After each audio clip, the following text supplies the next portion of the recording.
नमस्कार दोस्तों, आप सबका स्वागत है। आज हम देखने वाले हैं राजस्थान के विभिन्न राजवंश। ये पार्ट फर्स्ट है, इसके बाद पार्ट सेकंड होगा। फर्स्ट क्वेश्चन है, मेवाड़ की प्रारंभिक राजधानी क्या थी? तो मेवाड़ की प्रारंभिक राजधानी नागदा थी। अगला क्वेश्चन, और इसे किसने बनाया था? तो राजधानी बनाया था बप्पा राव ने। मेवाड़ की प्रारंभिक राजधानी नागदा थी और इसे बप्पा राव ने बनवाया था। अर्थात बप्पा राव है मेवाड़ का वास्तविक संस्थापक माना जाता है। मेवाड़ का वास्तविक संस्थापक किसे माना जाता है? तो मेवाड़ का वास्तविक संस्थापक बप्पा राव को माना जाता है, जबकि प्रारंभिक संस्थापक या आदि संस्थापक कहे तो भील को माना जाता है। अगला क्वेश्चन, सर्वप्रथम सोने के सिक्के किसने चलाए? तो सर्वप्रथम सोने के सिक्के बप्पा राव ने चलाए थे और एक सोने के सिक्के का भार 115 ग्राम था। अगला क्वेश्चन, मेवाड़ के इष्ट देव एकलिंग जी का मंदिर किसने बनवाया? तो मेवाड़ के इष्ट देव माने जाते हैं एकलिंग जी और इनके मंदिर का निर्माण बप्पा राव ने करवाया था। एकलिंग जी मेवाड़ के इष्ट देव माने जाते हैं, इसका निर्माण बप्पा राव ने करवाया था। 734 ईस्वी में बप्पा राव ने मोरमोरी को हराकर कौन सा दुर्ग जीता था? तो चित्तौड़गढ़ का दुर्ग जीता था। और चित्तौड़गढ़ का दुर्ग है वो मेसा के पठार पर स्थित है। चित्तौड़गढ़ का दुर्ग मेसा के पठार पर स्थित है। तो 734 ईस्वी में बप्पा राव ने मोरमोरी को हराकर कौन सा दुर्ग जीता था? चित्तौड़गढ़ दुर्ग का जीता था। अगला क्वेश्चन, बप्पा राव की समाधि कहाँ स्थित है? तो बप्पा राव की समाधि है वो नागदा उदयपुर में है। बप्पा राव की समाधि कहाँ है? तो बप्पा राव की समाधि नागदा उदयपुर में है। अगला क्वेश्चन, कुंभलगढ़ प्रशस्ति में बप्पा राव को क्या कहा गया है? वेरी इंपॉर्टेंट, कुंभलगढ़ प्रशस्ति में बप्पा राव को ब्राह्मण कहा गया है। कुंभलगढ़ प्रशस्ति में बप्पा राव को ब्राह्मण कहा गया है। अगला क्वेश्चन, अल्लट की राजधानी कौन सी थी? तो अल्लट की राजधानी आयड थी। अल्लट की राजधानी कौन सी थी? अल्लट की राजधानी आयड थी। अगला क्वेश्चन, आपको कमेंट बॉक्स में बताना है कि मेवाड़ की कुल राजधानियाँ कितनी बनी? ये एग्जाम में आया हुआ क्वेश्चन है कि मेवाड़ की कुल राजधानियाँ कितनी रही।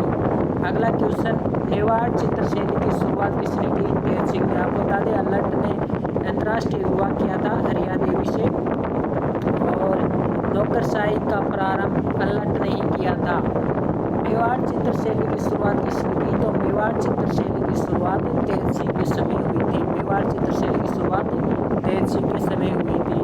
अगला क्वेश्चन, तेज सिंह की उपाधि कौन सी है? तो ये तेज सिंह की उपाधि है परम पटारक महाराजाधिराज। ये क्वेश्चन में आने लायक। तो तेज सिंह की उपाधि कौन सी है? तेज सिंह की उपाधि है परम पटारक महाराजाधिराज। परम पटारक महाराजाधिराज। कमलचंद्र इसी के दरबार में रहते थे। जो मेवाड़ के कमलचंद्र प्रसिद्ध, जिसने श्रावक प्रतिक्रमण सुंदर छोड़ने की रचना की, वही तेज सिंह के दरबार में रहते थे। अगला क्वेश्चन, तेज सिंह के पुत्र समर सिंह के दरबार में कौन कौन से विद्वान रहते थे? तो तेज सिंह के पुत्र समर सिंह के दरबार में भावशंकर, वार्षव चंद्र, रतन प्रभु सूरी। ये रतन प्रभु सूरी तेज सिंह के दरबार में भी रहते थे। वेद शर्मा, सूर्यचंद्र। तो रतन प्रभु सूरी है, वार्षव चंद्र है, ये तेज सिंह के भी समय थे और समर सिंह के भी समय थे। इसके अलावा भावशंकर, वेद शर्मा, सूर्यचंद्र ये भी समर सिंह के दरबार में थे। तो समर सिंह के दरबार में थे रतन प्रभु सूरी। तेज सिंह के दरबार में रहते थे रतन प्रभु सूरी, वार्षव चंद्र। और समर सिंह के दरबार में रहते थे रतन प्रभु सूरी, वार्षव चंद्र, भावशंकर, वेद शर्मा, सूर्यचंद्र। रतन प्रभु सूरी, वार्षव चंद्र, भावशंकर, वेद शर्मा, सूर्यचंद्र। इनकी रचनाएं भी पूछ ली जाती है, आप इन्हें याद करें, इनकी रचनाएं भी देखें। रतन प्रभु सूरी, वार्षव चंद्र, भावशंकर, वेद शर्मा, सूर्यचंद्र, इनकी रचनाएं भी पूछी जाती है। अगला क्वेश्चन, चित्तौड़ साके का पहला वर्णन खजाई उल फुतुह है, इसी का दूसरा नाम तारीख अलाई है। ये किसने लिखी थी? अमीर खुसरो ने लिखी थी। और इसी में आपको पता है कि चित्तौड़ के शाखा का वर्णन है। चित्तौड़ के शाखा का वर्णन है, जो कि दूसरा शाखा है। पहला शाखा अमीर का शाखा था, अमीर के बाद में वाला शाखा, और दूसरा शाखा ये है। तो चित्तौड़ शाखे का पहला वर्णन खजाई उल फुतुह है तारीख अलाई में किसने किया? अमीर खुसरो ने किया। पहला वर्णन का मतलब है कि पहली बार सबसे पहले इसी ने किया, अमीर खुसरो ने। अमीर खुसरो आपको पता है अलाउद्दीन खिलजी के एक दरबार में रहता था। अगला क्वेश्चन, कला है स्थापत्य की दृष्टि से मेवाड़ का किसे कहा जाता है? तो कला एवं स्थापत्य की दृष्टि से मेवाड़ का स्वर्ण काल राणा कुंभा के काल को कहा जाता है। आवल बावल की संधि किनके बीच में कब हुई? तो आवल बावल की संधि 1453 में हुई। राव जोधा और कुंभा के मध्य हुई। राव जोधा कुंभा के मध्य हुई, जिसमें हंसा देवी ने भागीदारी निभाई। मेवाड़ एवं मारवाड़ की सीमा का निर्धारण कैसे हुआ? तो मेवाड़ एवं मारवाड़ की सीमा का निर्धारण है वो सोचत वाली से हुआ, यानी सोचत से ही शुरू हो गया था। 1437 या कह सकते हैं मेवाड़ मारवाड़ की सीमा का केंद्र क्या था? सोचत था। 1437 में राणा कुंभा एवं मालवा शासक महमूद खिलजी प्रथम के मध्य सारंगपुर युद्ध का कारण क्या था?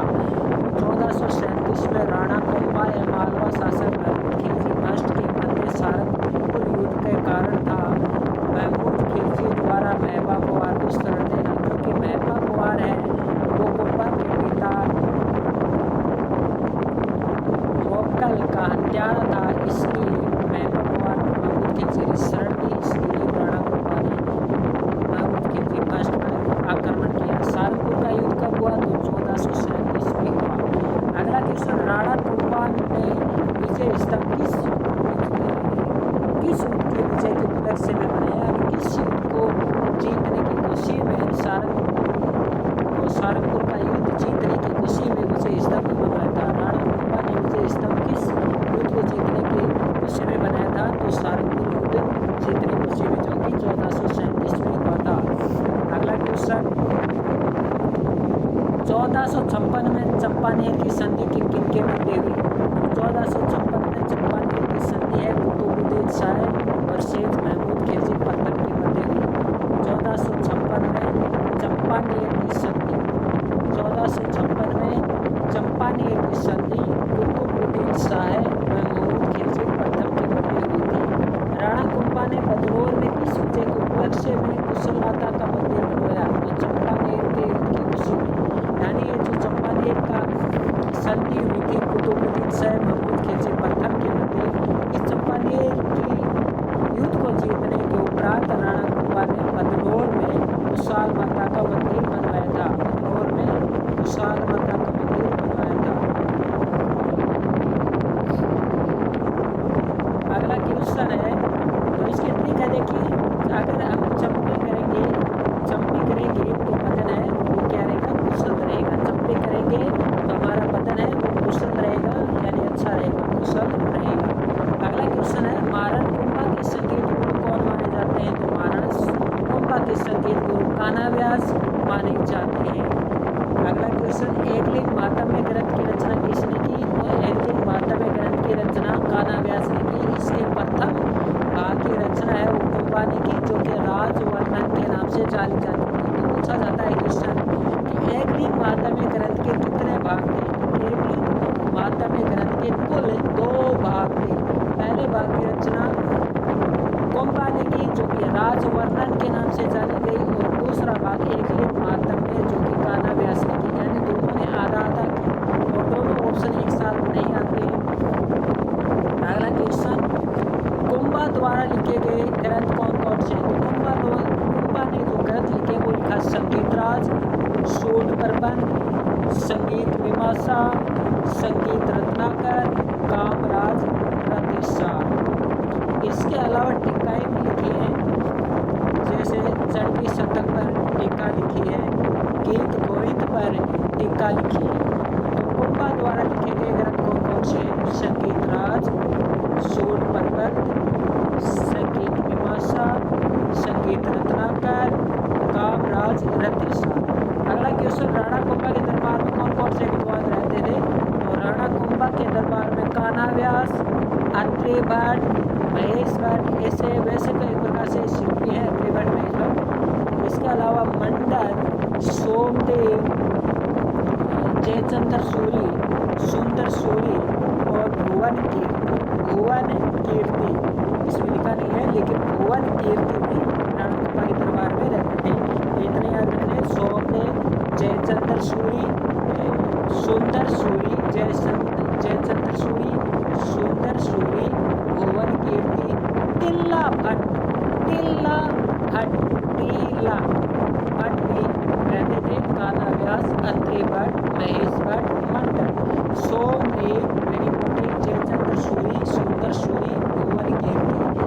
अगला क्वेश्चन, मेवाड़ के राजाओं की सरल स्त्री कौन सी है? कोमलगढ़ तुरंत, और कोमलगढ़ तुरंत को कमल तीर कहा जाता है। वेरी आसान है, याद रखना।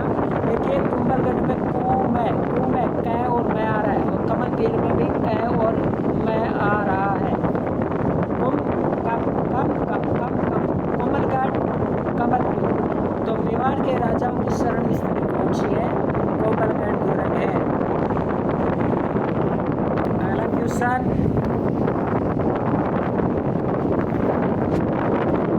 मंडन द्वारा लिखी गई रचनाएं। मंडन द्वारा लिखी गई रचनाएं है राजवल्लभ, वेरी इंपॉर्टेंट, बहुत अच्छी जाती है। राजवल्लभ, रूपमंडन, कौदंड मंडन, वैद्य मंडन, सुब्रम मंडन, प्रसाद मंडन। तो प्रसाद मंडन में क्या होता है? प्रसाद मंडन में जो महल होते हैं, जो मंदिर होते हैं, उनकी रचनाओं के बारे में होता है। कौदंड मंडन में जो त्रिशूल बने हैं, कौदंड मंडन में जो बाण बनाते हैं या अन्य जो हथियार बनाते हैं उससे संबंधित। शगुन मंडन में ज्योतिष से संबंधित है। वैद्य मंडन में दवाइयों से संबंधित है। इसी प्रकार राजवल्लभ में भी महलों से संबंधित जानकारी मिलती है। कुंभा की उपाधियाँ, तो कुंभा की उपाधि है अश्वपति, गणपति, छापगुरु, राजगुरु। छापा मार से हमला करने में दक्ष थे, इसलिए छापगुरु ने कहा गया। राजगुरु। अब अन्य राजाओं को जैसे कि छापा पद्धति में महाराणा प्रताप भी दक्ष थे, उन्हें नहीं कहा गया। छापगुरु ये सर्वप्रथम ही थे, इसलिए छापगुरु। राजगुरु राजाओं के गुरु। हालगुरु का मतलब है पहाड़ों में रहते हुए दक्ष थे। राणा रासा यानी अन्य राणाओं के भी ये अन्य राजाओं के भी ये अच्छे खासे अन्य राजाओं विद्वान थे। ये अभिनव, भट्टाचार्य, चापगुरु, सुल्तान आदि कुंभा की उपाधियाँ हैं। अश्वपति, गणपति, छापगुरु, राजगुरु, अभिनव, भट्टाचार्य, राणा रासो, हालगुरु, हिंदू सुल्तान, चापगुरु यानी चापगुरु का मतलब यहाँ पे ये बाण चलाने में दक्ष थे। आपको बताना, अब देखिए क्वेश्चन पूछा गया था एक बार कि अभिनव भट्टाचार्य, अभिनव भट्टाचार्य का क्या था, ये बार क्वेश्चन पूछा गया है। राजमंडन, देवमंडन, देवमूर्ति प्रकरण किसकी रचना है? तो राजमंडन मंडन की है, देवमंडन मंडन की है, ऊपर देवमूर्ति प्रकरण रह गया था, तो ये भी मंडन की है। वास्तु मंजरी की रचना किसने की? तो वास्तु मंजरी की रचना है ये मंडन का भाई नाथा ने की। वास्तु मंजरी की रचना नाथा द्वारा की गई। अगला क्वेश्चन, कलानिधि, उदार धोरणी, द्वारदीपिका की रचना किसने की? तो गोविंद ने की, यानी ये मंडन का बेटा गोविंद है। इन्होंने कलानिधि, उदार धोरणी, द्वारदीपिका की रचना की। पूछा जाता है मंडन, नाथा, गोविंद किसके दरबार में रहते थे? कुंभा के दरबार में रहते थे। ऊपर हमने पढ़ा कुंभा के गुरु संगीत गुरु कान्हा व्यास थे, और कुंभा के चित्रकला के गुरु हेरानंद थे। कुंभा के चित्रकला के गुरु हेरानंद थे, और हेरानंद ने कुंभा के पिता मोक्कल के समय, यानी कुंभा के पिता के समय भी रहते थे, कुंभा के समय भी रहते थे। तो हेरानंद ने कुंभा के पिता मोक्कल के समय एक चित्रकला की रचना की, जिसका नाम है सूपनाहत चरित्रम की रचना की। तो सूपनाहत चरित्रम की रचना किसके समय की? तो सूपनाहत चरित्रम की रचना है वो हेरानंद ने मोक्कल के समय की थी, और हेरानंद है कुंभा के भी चित्रकला गुरु थे।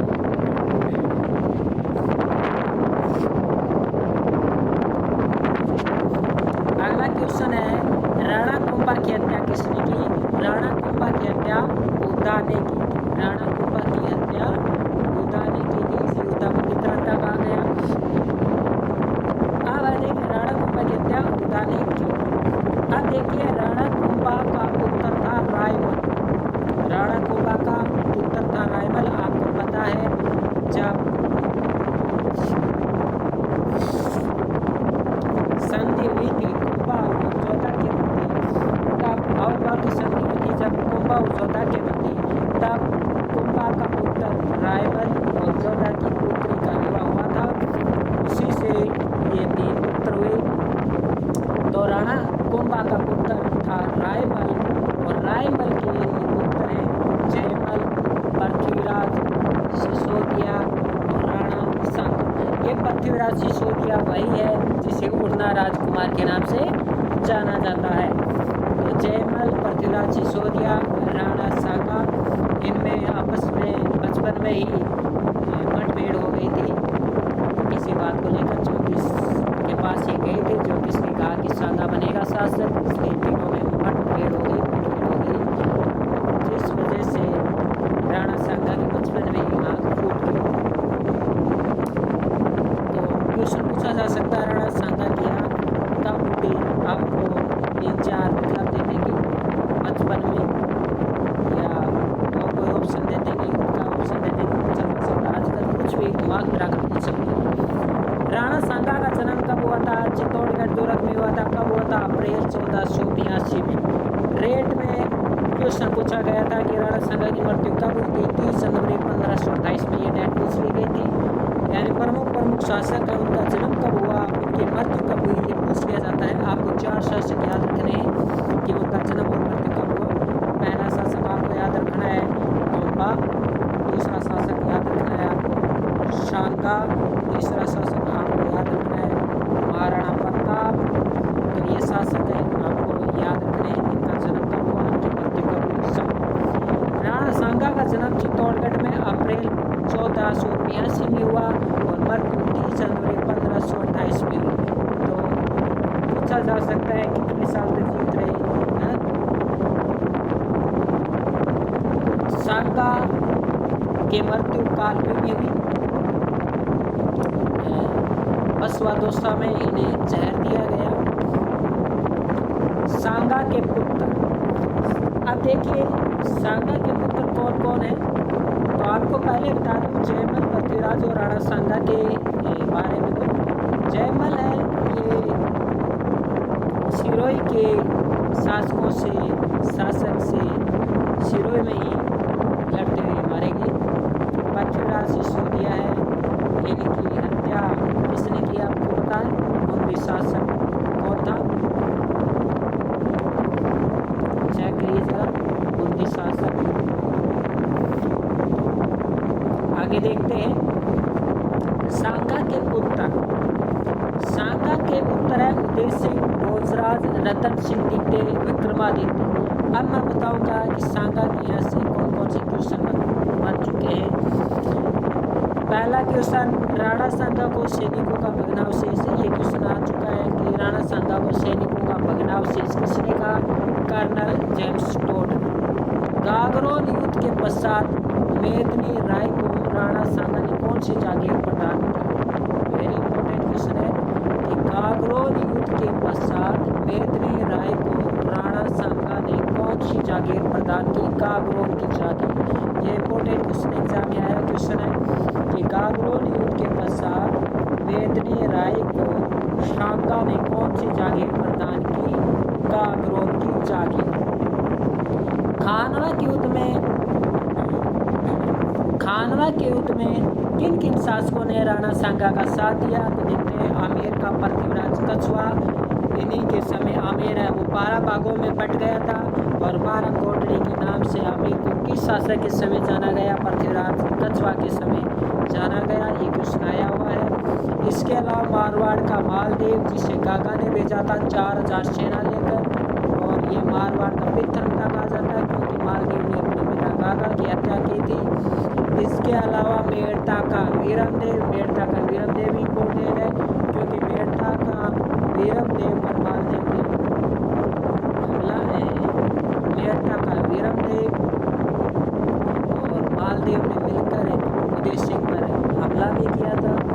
यह भी हम आगे पढ़ने को मिलता है अभी। इसके अलावा सिरोही का अखेराज देवड़ा,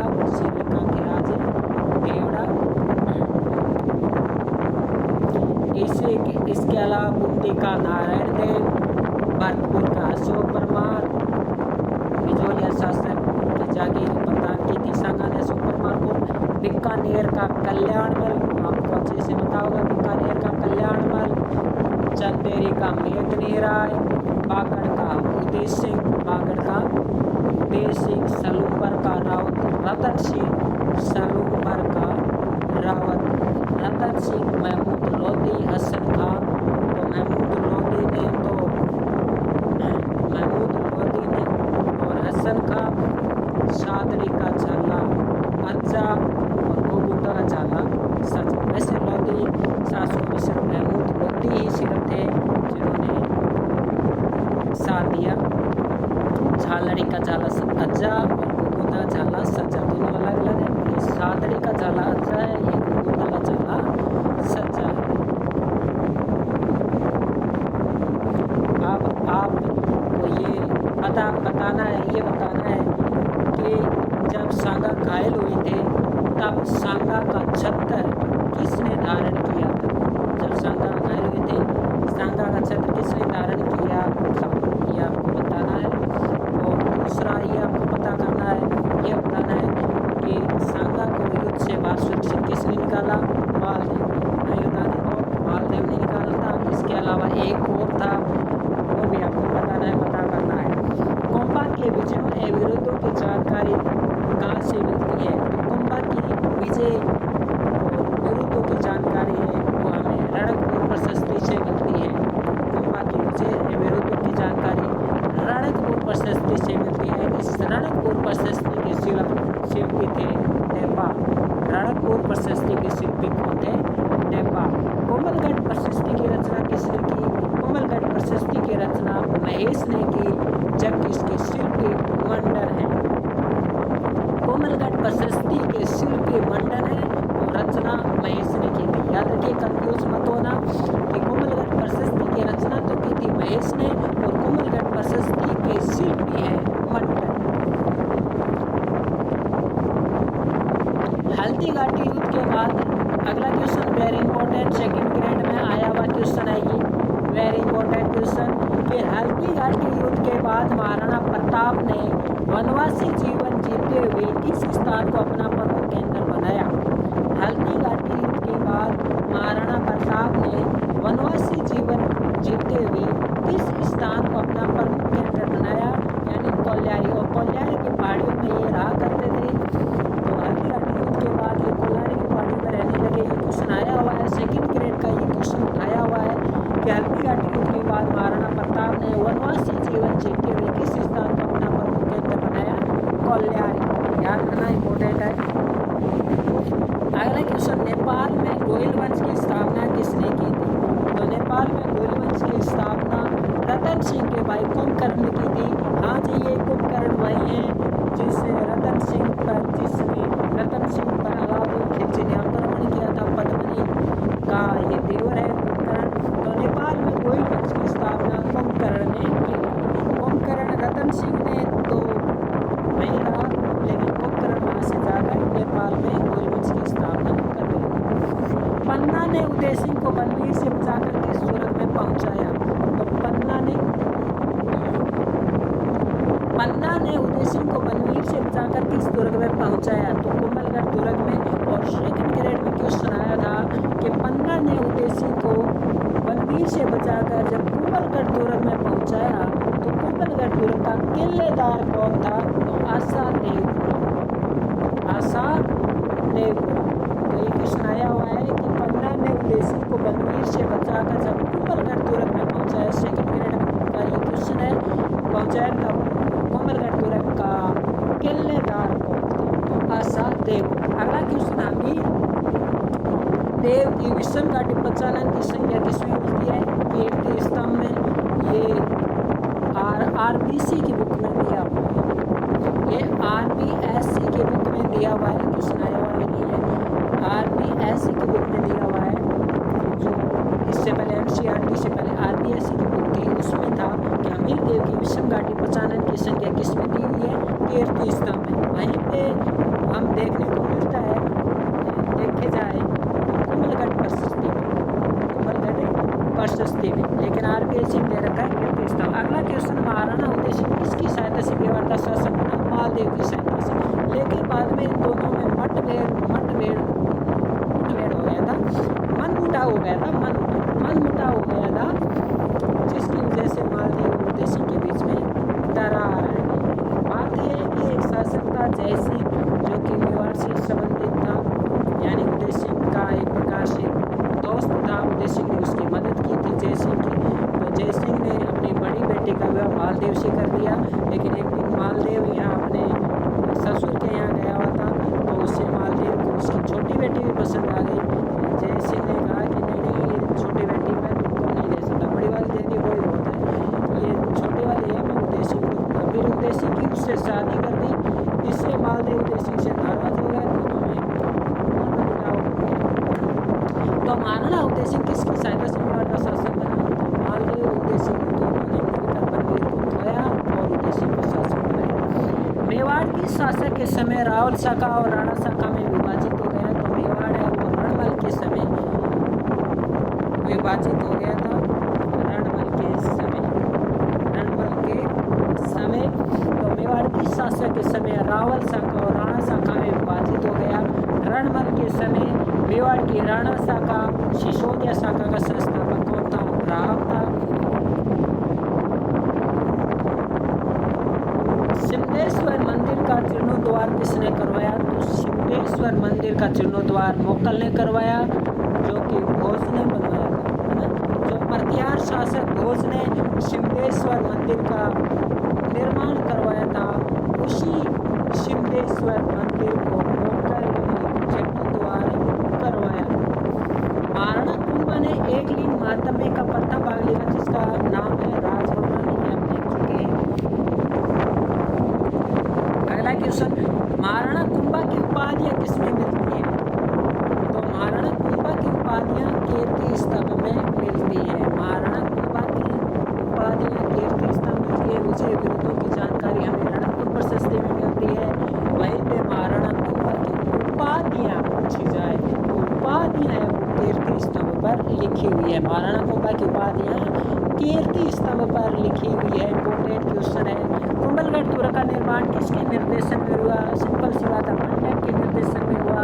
सोम सुंदर सूर्य भुवन कीर्ति सोमदेव ये किसके दरबार में थे? महाराणा कुंभा के दरबार में रहते थे। इसके अलावा टिल्ला भट्ट है, सोमदेव है, भुवन कीर्ति है, सोम सुंदर सूर्य है, ये महाराणा कुंभा के दरबार में रहते थे। अहेरिया उत्सव के समय आपसी विवाद से हाड़ा सूरजमल ने किसकी हत्या कर दी? रतन सिंह द्वितीय की हत्या कर दी।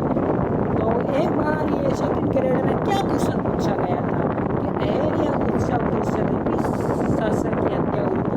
तो अहेरिया उत्सव के समय रतन सिंह द्वितीय की हत्या हुई थी।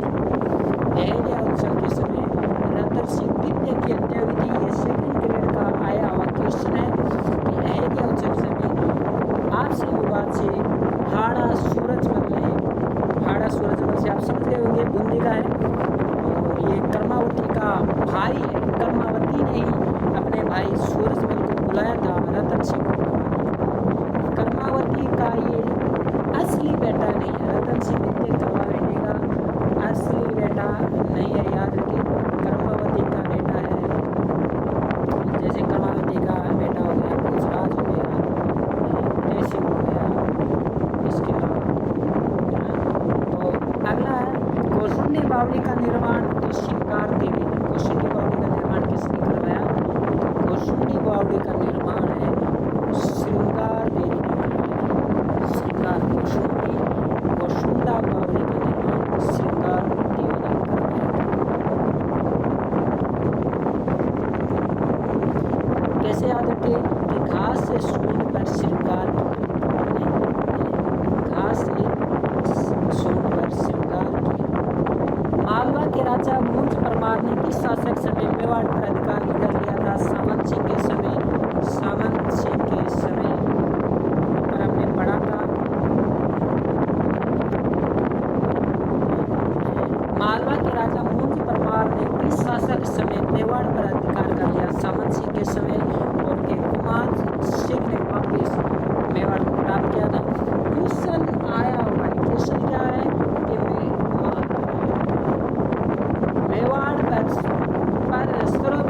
किस शासक इस मेवाड़ पर सर्वप्रथम किस शासक इस समय अधिकार कर लिया गया था?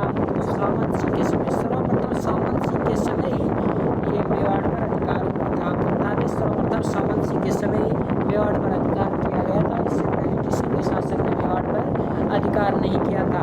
तो मालवा के राजा मुंज परमार ने किस शासक के समय मेवाड़ पर अधिकार कर लिया था? सामंत सिंह ने, और सामंत सिंह के भाई कुमार सिंह ने इसे वापस प्राप्त किया था। मालवा शासक मुंज परमार को हराकर मेवाड़ पर वापस किसने अधिकार किया था? कुमार सिंह। जैतर सिंह ने अपनी राजधानी किसे बनाई? तो जैतर सिंह ने अपनी राजधानी चित्तौड़गढ़ को बनाई थी, क्योंकि नागदा को तो तहस नहस कर दिया गया था। अगला क्वेश्चन,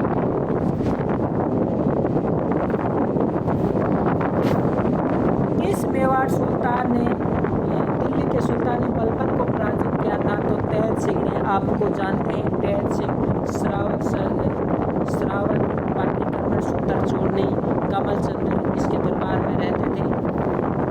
और तैयब सिंह के समय ही दिल्ली के सुल्तान बलबन ने इस पर आक्रमण किया था।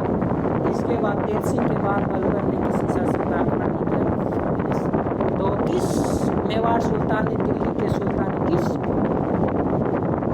सुल्तान ने बलबन को पराजित किया? तैयब सिंह ने। ये सेकंड ग्रेड में आपका टॉपिक है। मेवाड़ के शासकों, राजस्थान के शासकों और दिल्ली के शासकों के मध्य संबंध, ऐसा टॉपिक है सेकंड ग्रेड में। यह बहुत इंपॉर्टेंट क्वेश्चन है कि किस मेवाड़ सुल्तान ने दिल्ली के सुल्तान बलबन को पराजित किया? तैयब सिंह। अगला क्वेश्चन, कमलचंद्र नामक चित्रकार किसके दरबार में? तैयब सिंह के समय हम देख चुके हैं। श्रावक पाटलिकर्मण सूत्र चूर्णी लिखी थी कमलचंद्र ने, जो कि तैयब सिंह के दरबार में रहते थे। अगला, श्याम पार्श्वनाथ मंदिर का निर्माण किसने करवाया था? तो जयपाल देवी ने करवाया था। श्याम पार्श्वनाथ मंदिर का निर्माण जयपाल देवी ने करवाया था। श्याम पार्श्वनाथ मंदिर का निर्माण जयपाल देवी। अगस्त 1303 में अलाउद्दीन खिलजी ने चित्तौड़गढ़ दुर्ग को जीतकर अपने पुत्र खिज्र खां को दे दिया। खिज्र खां ने ये दुर्ग मालदेव चौहान को दे दिया। मुछाला महादेव चौहान को दे दिया, यानी चौहान शासक था ये। और मुछाला मालदेव चौहान ने ये दुर्ग किसको दे दिया? तो ये दुर्ग है मुछाला मालदेव ने अपने पुत्र जैसा यानी जयसिंह को दे दिया। तो अगस्त 1303 में अलाउद्दीन खिलजी ने चित्तौड़गढ़ का दुर्ग जीतकर किसे सौंप दिया?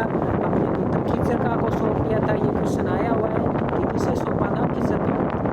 खिज्र खां ने ये तुरंत मालदेव चौहान को सौंप दिया। मालदेव चौहान ने मुछाला मालदेव ये वो मालदेव नहीं, वो चौहान भी नहीं।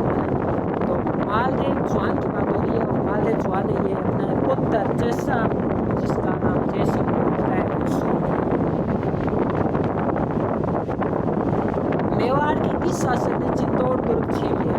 तो राणा हमेर ने जैसा से ये चित्तौड़गढ़ दुर्ग 1326 में छीन लिया। कब छीन लिया था?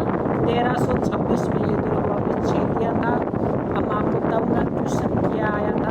क्वेश्चन आया था कि राणा हमेर ने जयसिंह से चित्तौड़गढ़ दुर्ग वापस छीन लिया। आपको जानकारी किस पुस्तक में मिलती है? हमेर मधुमंथन में मिलती है। ये क्वेश्चन आया हुआ है, हालांकि क्वेश्चन सरल ही है, हमेर मधुमंथन में मिलती है। तो राणा हमेर ने जैसा सिंह से चित्तौड़गढ़ दुर्ग छीन लिया था। कब छीन लिया था? 1326 में छीन लिया था, 1326 में छीन लिया था। 1326 में वापस छीन लिया था। 1303 में तो अलाउद्दीन ने छीना था। सोची जी 20 साल का गेप रहा।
जब बचपन में आँख फोड़ती थी पृथ्वीराज सिसोदिया और जयमल ने मिलकर, तब राणा सांगा भागा, भागता भागता जंगल में गया और जंगल में बेहोश हो गया। जंगल में वही करमचंद पवार शिकार के लिए निकालने के लिए आए थे। करमचंद पवार ने राणा सांगा को अपने साथ ले गया। करमचंद पवार को शरण दी और क्वेश्चन आया हुआ है कि राणा सांगा ने करमचंद पवार को कौन सी उपाधि दी थी। राणा सांगा ने राजा बनने के बाद करमचंद पवार को कौन सी जागीर प्रदान की थी, अपने यहाँ कौन सी पद दिया था, ये क्वेश्चन आया हुआ है। आपको पता करना है कि शासक ने पृथ्वीराज सिसोदिया को धोखे से जहर देकर मार दिया। सिरोही शासक जगमाल देवड़ा ने, मैंने कहा था ना कि सिरोही का शासक जगमाल देवड़ा था। क्यों मार दिया था? क्योंकि सिरोही का शासक जगमाल देवड़ा पृथ्वीराज सिसोदिया की बहन को प्रताड़ित करता था, उन्हें यातना देता था। इसलिए पृथ्वीराज सिसोदिया आया सिरोही के शासक जगमाल देवड़ा को समझाने। तो जगमाल देवड़ा ने कहा कि सॉरी आप नाश्ता करके जाइए। फिर उसने जगमाल देवड़ा ने जहर में विष देकर पृथ्वीराज सिसोदिया को मार दिया था। आज के लिए इतना ही। आपको मुझे पता है क्वेश्चन बहुत अच्छे लगे होंगे, शानदार क्वेश्चन है। धन्यवाद।